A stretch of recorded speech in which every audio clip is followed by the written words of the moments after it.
Wilujeng patepang deui pangajaran dinten ayeuna ngeunaan tetep ngahiji sanajan beda-beda.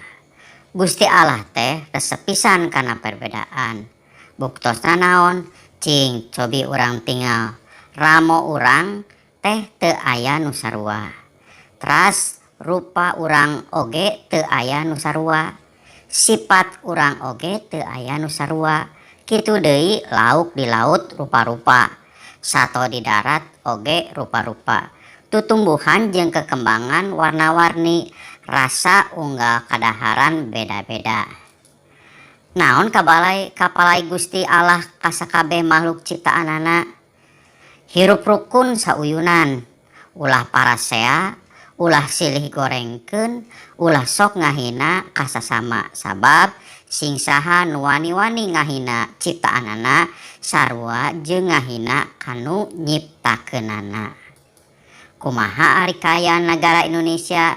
Cing barudak ayeuna urang tinggalnya nagara Indonesia teh nagara anu beunghar sagala-galana. Sumber daya alamna geus sagala nyampak. Kitu deui adat, budaya, agama, sarta seler bangsa anu beda-beda. Tapi ku ayana beda eta teh ulah ngajadikeun panghalang kana persatuan jeung kasatuan bangsa.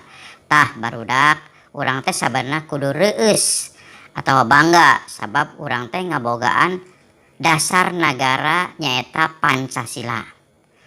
Moto Bhinneka Tunggal Ika nu hartosna sok sanajan beda-beda tapi tetep dina hiji beungkeutan, hiji tujuan nyaeta persatuan jeung kesatuan bangsa. Teras urang oge kagungan bendera merah putih, lagu Indonesia Raya, Undang-Undang Dasar 1845 sareng bahasa Indonesia.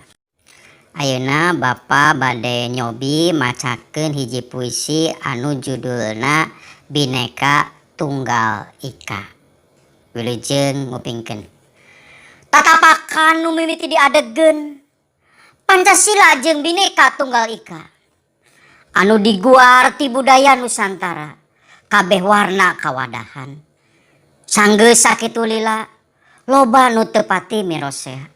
Aya anu ngahaja sangkan poho mepende ku pangbibita. Aya oge nu niat ngacak-ngacak budaya bangsa disasaak.